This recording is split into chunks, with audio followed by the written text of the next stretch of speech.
What's going on, YouTube? It's your boy Civic Collector. Well, got some unfortunate news for the Civic SI. I was driving to the post office and my second gear snap ring, I'm pretty sure, is no longer in place. It does not hold second gear in when you shift it, so all plans have shifted for today. I'm now pulling out the transmission again. The only good thing is I did want to record this, so now I've done it once, I'm pretty confident and I remember exactly what to do. So I'm gonna do a video on this, so that'll be pretty lit. That is this video right now, actually. So 8th gen SI transmission removal and breakdown, so stay tuned. I gotta pull the 6th gen out here, but while I'm doing this and pulling the 8th gen transmission out, I think I'm gonna pull the 6th gen in next to it and check the valve clearance on it, because depending on how long this is going to be down, now this is top priority to get driving, for roadworthy, so I can take it to work as a daily for a little Got him! Got him! bit. I talked with the welder, and he said next week he could probably get it done. So gonna check valve lash on this and basically make sure that's running good. Definitely want that running, top performance in order to get it tuned. So we're gonna check everything, and I do still need to drill this freaking hole on the. I'm in the process of drilling the hole in the body for the compliance bushing bolt that I stripped in the body of the car. So frame, rail, whatever, unibody.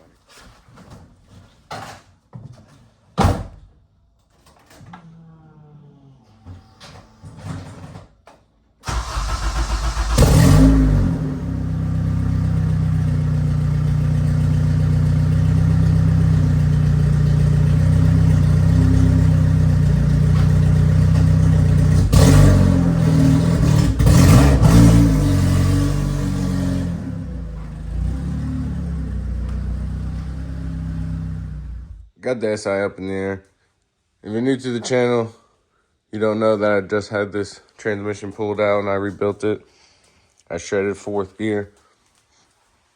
Check out my shorts tab on here. I got little videos on rebuilding it, but now there'll be a long form video on it. Pulling a K20 Z3 transmission, breakdown, possibly rebuild. I'll probably maybe separate all the gears just to show you guys how to, break down the countershaft and the main shaft with the press. But getting into it, we're gonna remove the battery. Battery's out. I like to remove this front cowl and the bar so you can access the starter a little bit easier. Make sure you don't break the knock sensor. It's in the worst place for those rear starter bolts, but I'll show you that when I get that done. So I'm gonna take these off, and there's like 4 10mm bolts. And you take off the water neck attached to the bar, then you pop that off. Gives you got a lot of room. You can move the radiator condenser forward. It's real nice. For one, it's pissed all of its fluid out, looks like. So this whole time I've been saying I need to check my fluid, and I just, did not. That's probably why. Gonna start pulling off the intake, air intake.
broke my electric ratchet, so these are all 10 mils.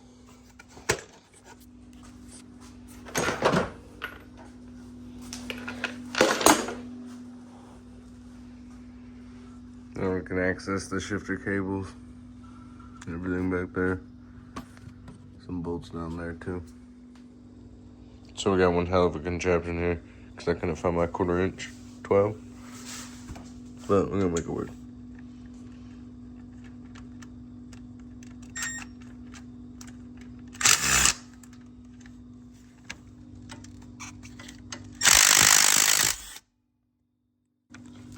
I like to put the bolts back in the bolt hole if possible. One way to not lose them. Or have to remember where they go. We need this 12 to remove these 3 bolts that hold the bracket on for the cables, shift cables.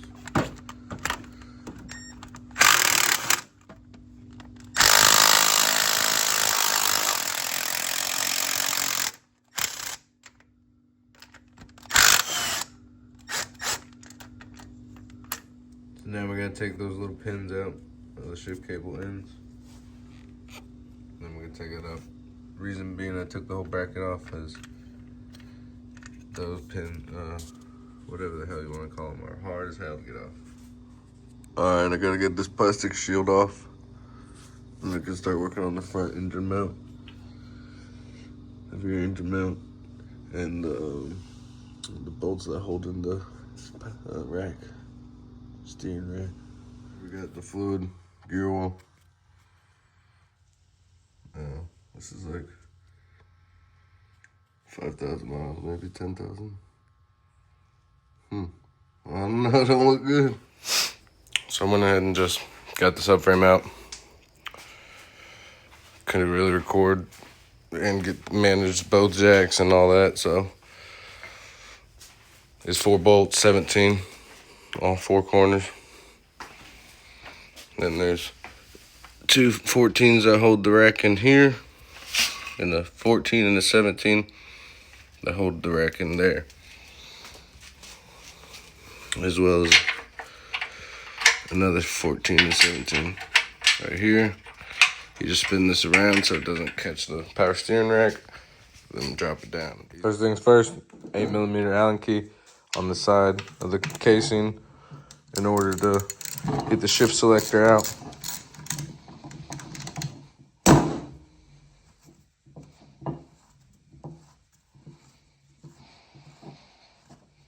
You got 4 10s.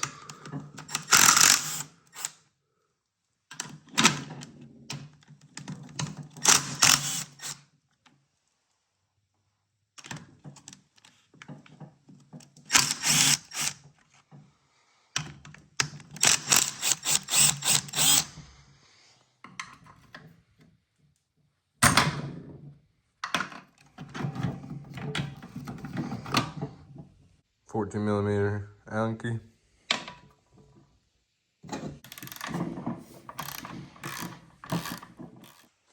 Next, got these 3 12mm bolts.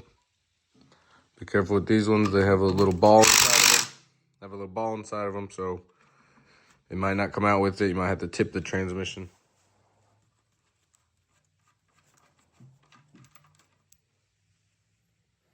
No ball. Ball. Just a little ball bearing. There's something to do with, I don't even know. You can see the ball in there. We need that. Got those 3 12mm bolts out with the ball bearing. You got the case bolts themselves. They are 12mm. I think they're all the same except for these. This one and the adjacent one on the opposite side are the long bolts. We'll have to double check that.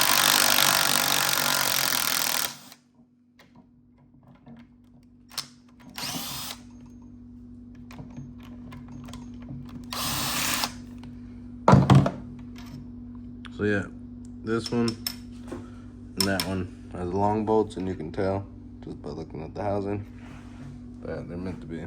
Everyone else is about half the size. 10mm.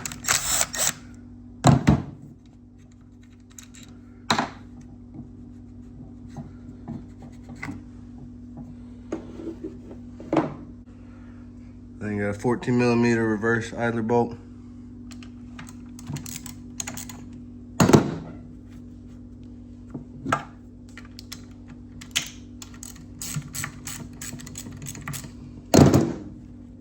My electric ratchet broke, so we're hand jobbing it. You know, precision. No, I'm just kidding. I'm just too lazy to get a new one.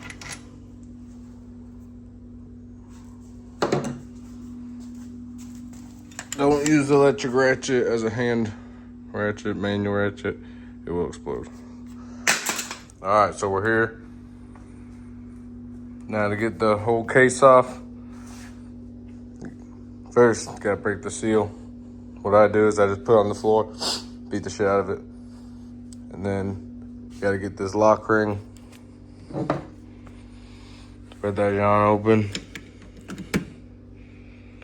And then lift it up.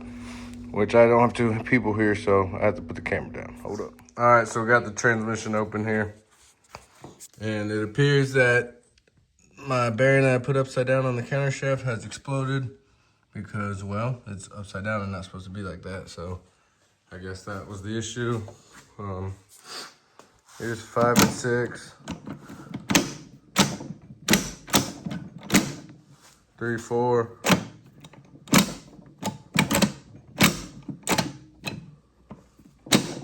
I think they're fine. And then 1, 2.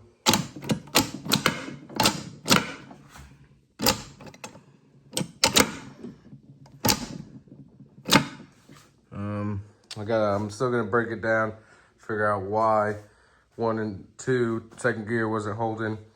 Thought maybe one of the locking rings broke, but it appears that it's not the case. So I'm just gonna go through, take it apart, make sure that all the teeth are fine. I don't know if you can see on the top of this gear, 6th gear on the countershaft, there's a little, I don't know if the bearing did that. It like gouged it, can't tell if you can see, but. And then I think I'll just replace the whole set, cause see that little chip right there on this gear? Right there. I think that's no good. And then I think, obviously this bearing's no good, you know. And I gotta take it apart. I'm still gonna break it down.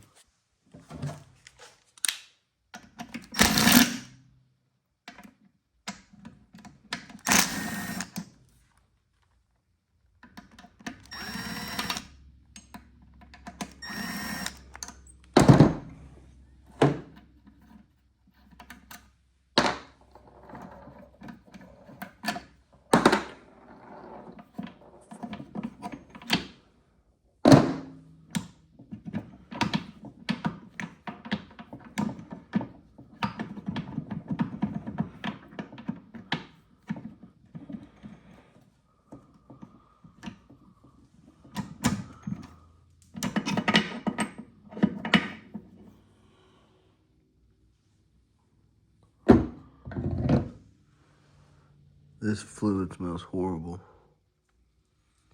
It's burnt metal. So I went to pick up the old countershaft bearing, and another mistake I found was I forgot the spacer. So that also is one reason why it probably was rubbing there. I'm hoping that's not an issue, because I ain't replacing that case.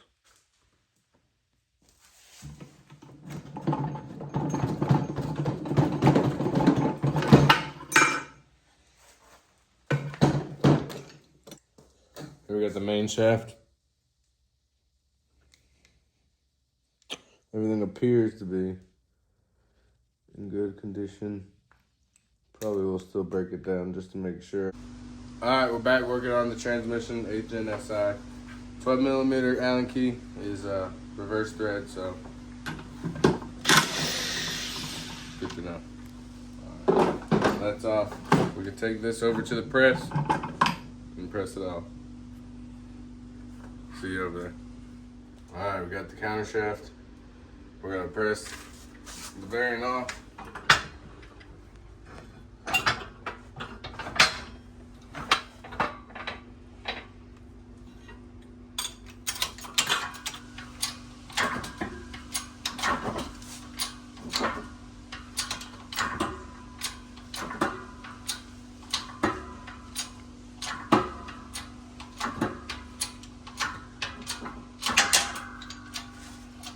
Bearings off.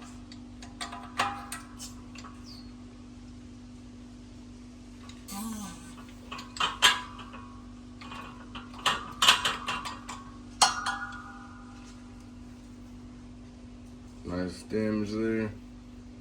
Still waiting on the new countershaft bearing to come in. It says Monday.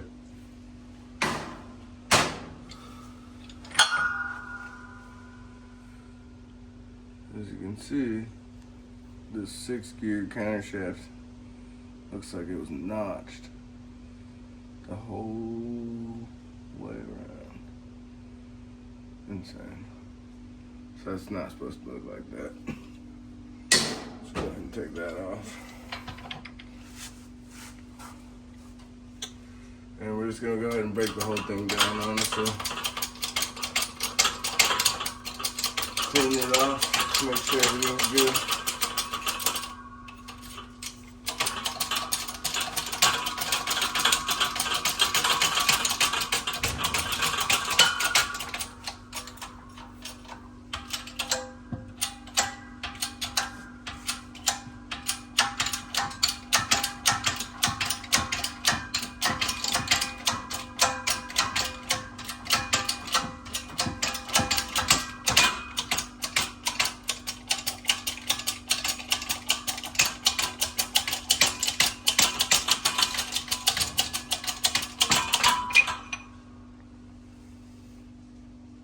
The whole countershaft gear.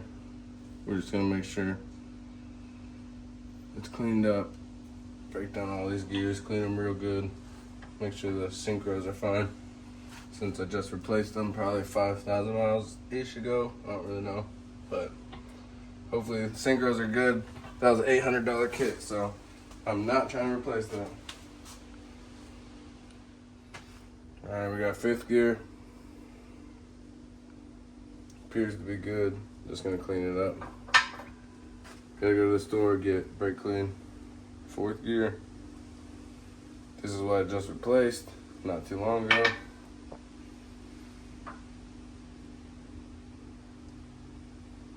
Third.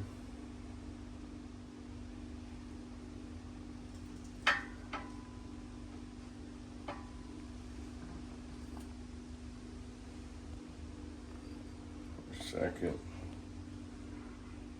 It was a second. It's got. Ooh.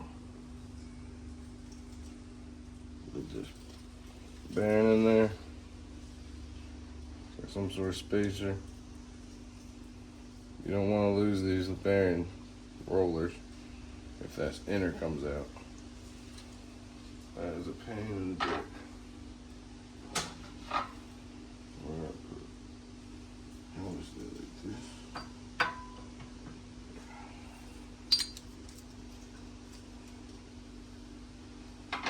Put that in there.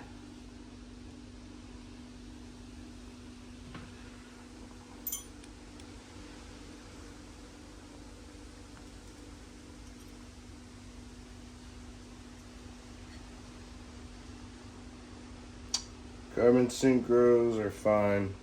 Don't see any gouges or anything in them, so just gonna run them again, I guess. Like I said, now replacing the synchros.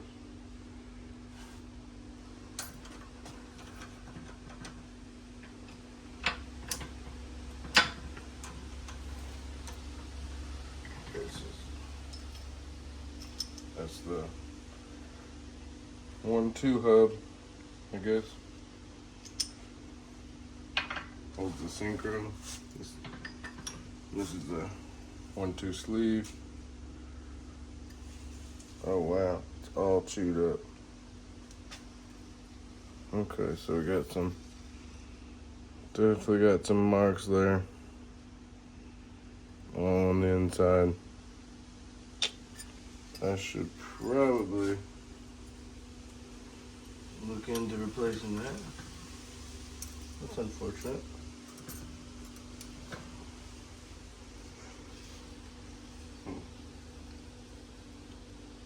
Might be able to just file it down a little bit, sand it down a little bit. We might do a little sanding because this is supposed to be the reinforced, hardened Synchrotech 1-2 collar. This came in the rebuild kit, but I was having an issue going into second. It was not wanting to go in. I thought the snap ring, the ring was broke, but I don't think it is.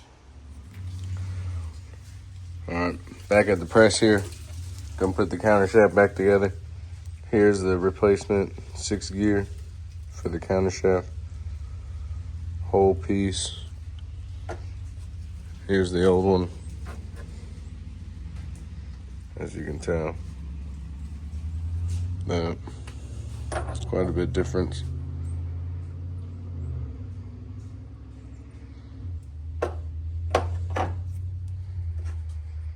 It's missing a whole section up there, so got the new one on. Ready. I cleaned all the gears, sprayed them down with brake clean. Got it all clean. Alright, got the countershaft here. Got the bearing. That's the bottom piece. I already cleaned everything off camera, made sure there's no debris in the gears. Checked out the synchros. Made sure they were contaminant free.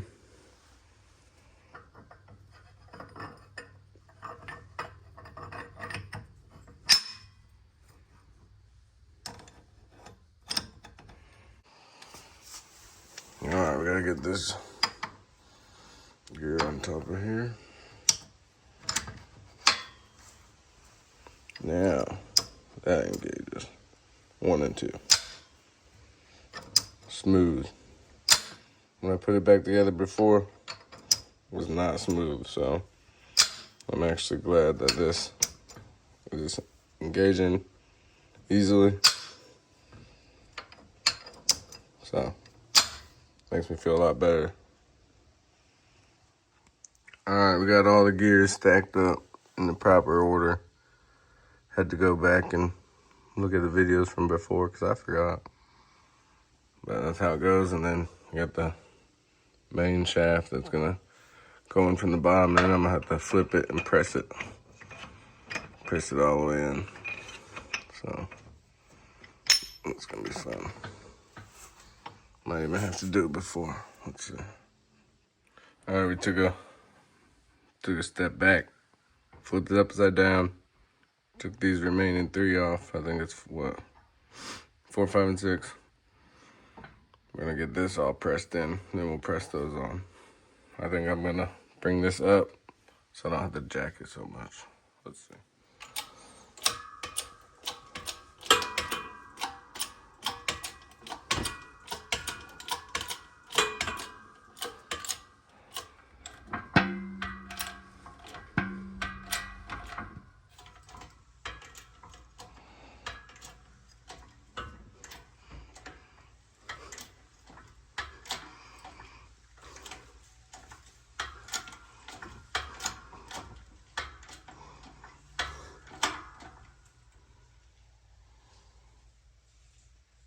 I wanted to be sure I got this on video because this is actually what caused the catastrophic damage last time. Bearing was upside down and no spacer, washer. Want that lip up because that's what the case is gonna latch onto. I got a 36mm socket, perfect size. Wishes.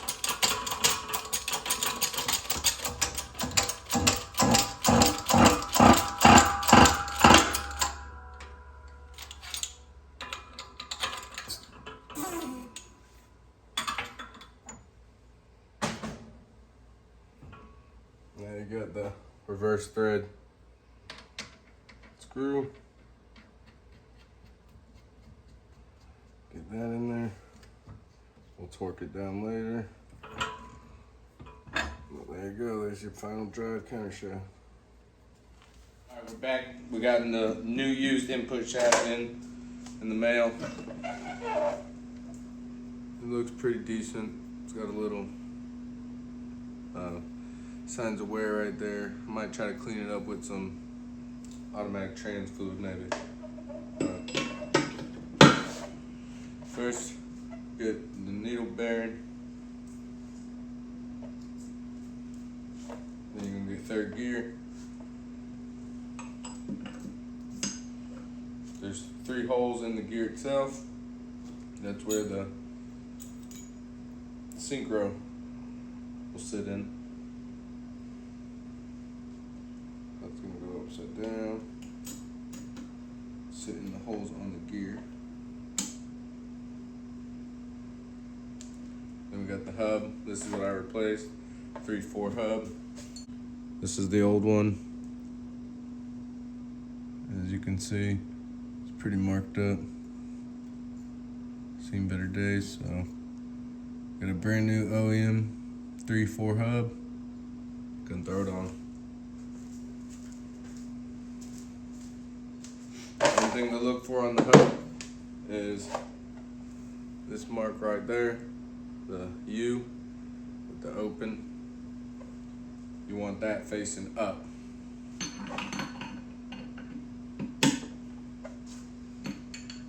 And you gotta make sure it sits in the synchro where those notches are. Alright, so if you're looking at your sleeve here, you got that opening with that mark that's gonna be sliding down onto that U shape on the hub there.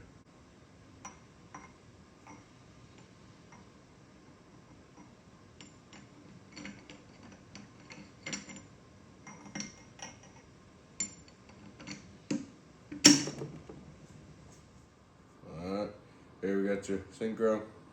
Make sure the ring's on there. Alright.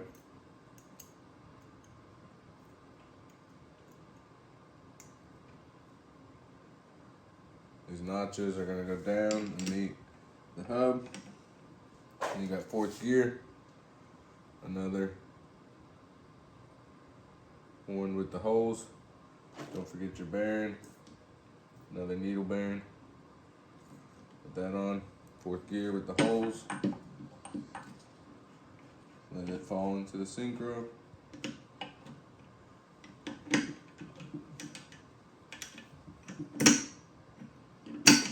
And you got your spacer. Non-directional. Looks about the same on both sides. Yep. Each got that lip. Alright, so that goes after 4th gear. Next, you got your needle bearing on that spacer. This is gonna go up like that. Synchro, ring.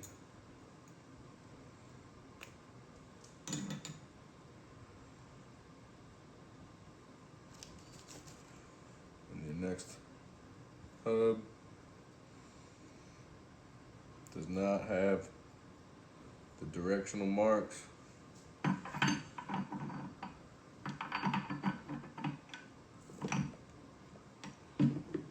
Just press that on.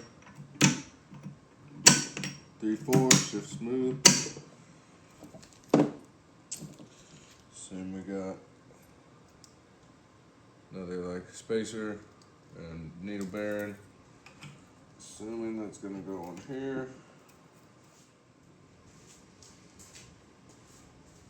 Alright, we got the spacer and the needle bearing on there.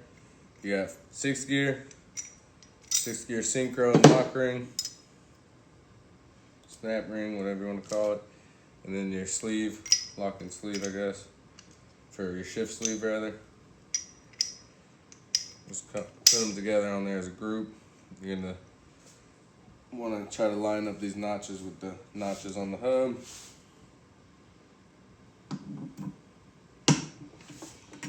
Just want to kind of try to spin it until the sleeve will go down.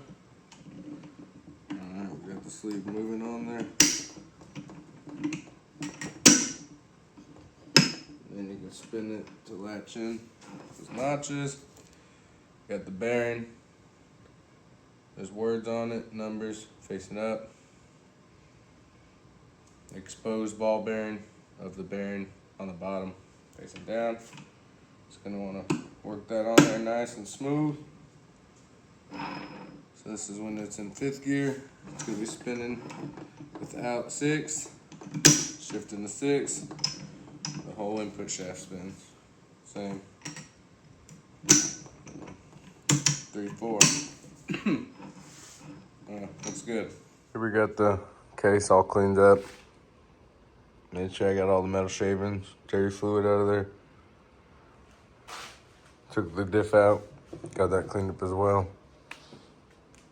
And we got the input shaft and the countershaft here. It's gonna be getting thrown on here in a minute. Throw them back together.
Here we got the transmission for the 8-gen SI. I just went ahead and threw it back together, honestly.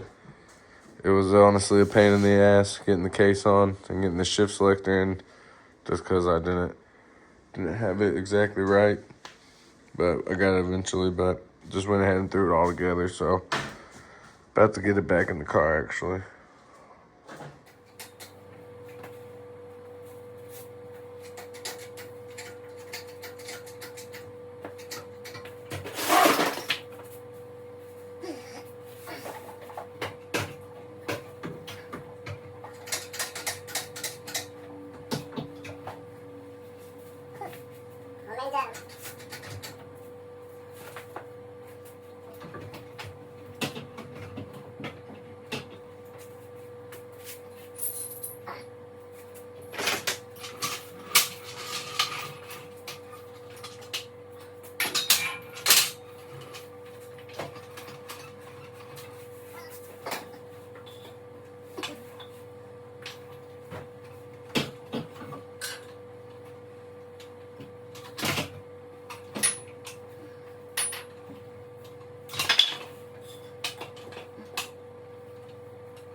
Got the transmission in, bolted up. Just finishing up a couple of the bolts on the starter. I can put that mount on and get the subframe back in. Should be fairly simple from here, I'm hoping. We got the transmission bolted in completely. Got the mount on. These are all 17s. It's 1, 2, 3, 4, 5, 6. There's a bolt under there. Got 3 14 millimeters. The rear starter bolt and 2 lower bolts. And then 6, I believe, 17s to attach the transmission. We're about to throw the subframe up on there. Me. This is a solo dolo job.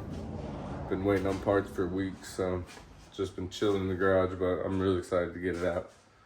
I need it daily again. That's not the stance car.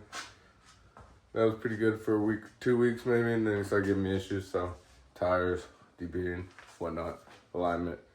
So, trying to put it away. I'm also trying to put the 6th gen in here. Valve cover's leaking. I gotta figure out a couple issues. Check valve blast, things like that. So, I need my spot in my garage.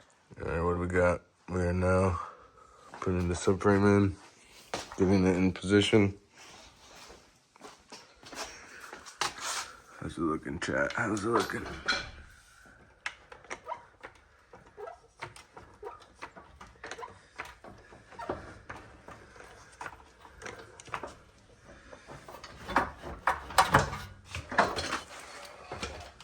Ooh. Alright, gotta put the camera down. Alright, we got the subframe bolted up. Just gotta tighten it down. I'm doing right now.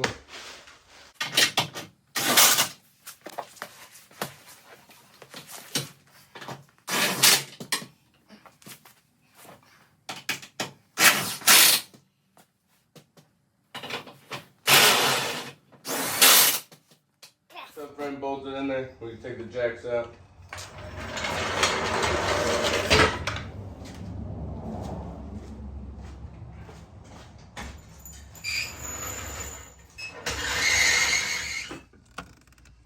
Right there. I'm gonna put this bracket that holds the rack into on the subframe.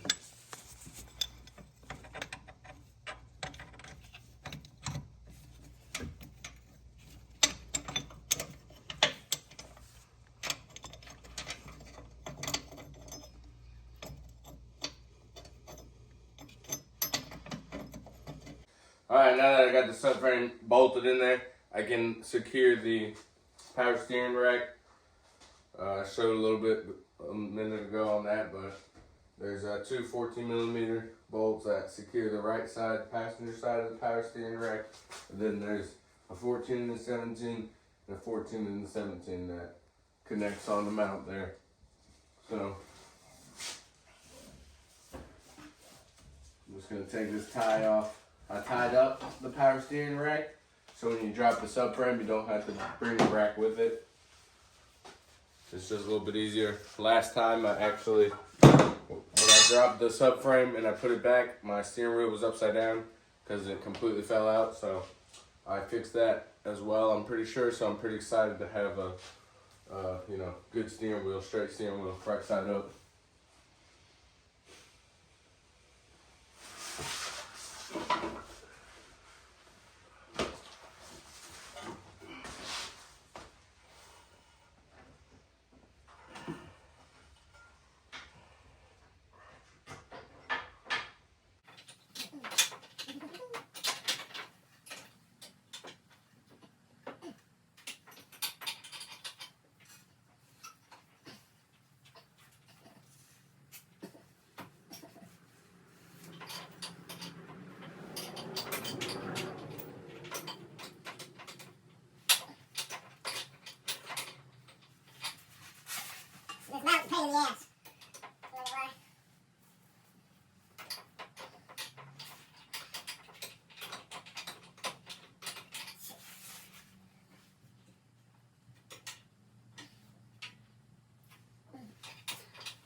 Just hopping on for a quick outro.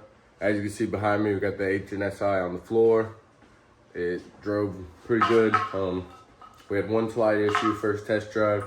I went to drive it. The dash quit and the car died. Would crank but not turn over. And that was really annoying. I'm like, what the hell? Sounds like it's not getting no fuel. However, you can hear the fuel pump priming. And I thought it forgot a ground. Threw the ground on, wasn't it? Threw a new battery in it, wasn't it? Threw gas in it, wasn't it? Because I was out of gas. And got it towed home from some random in the neighborhood on a side-by-side. Shout out them. I appreciate that. Then when I was here trying to figure it out, wife was on the forums and she figured out exactly what was wrong.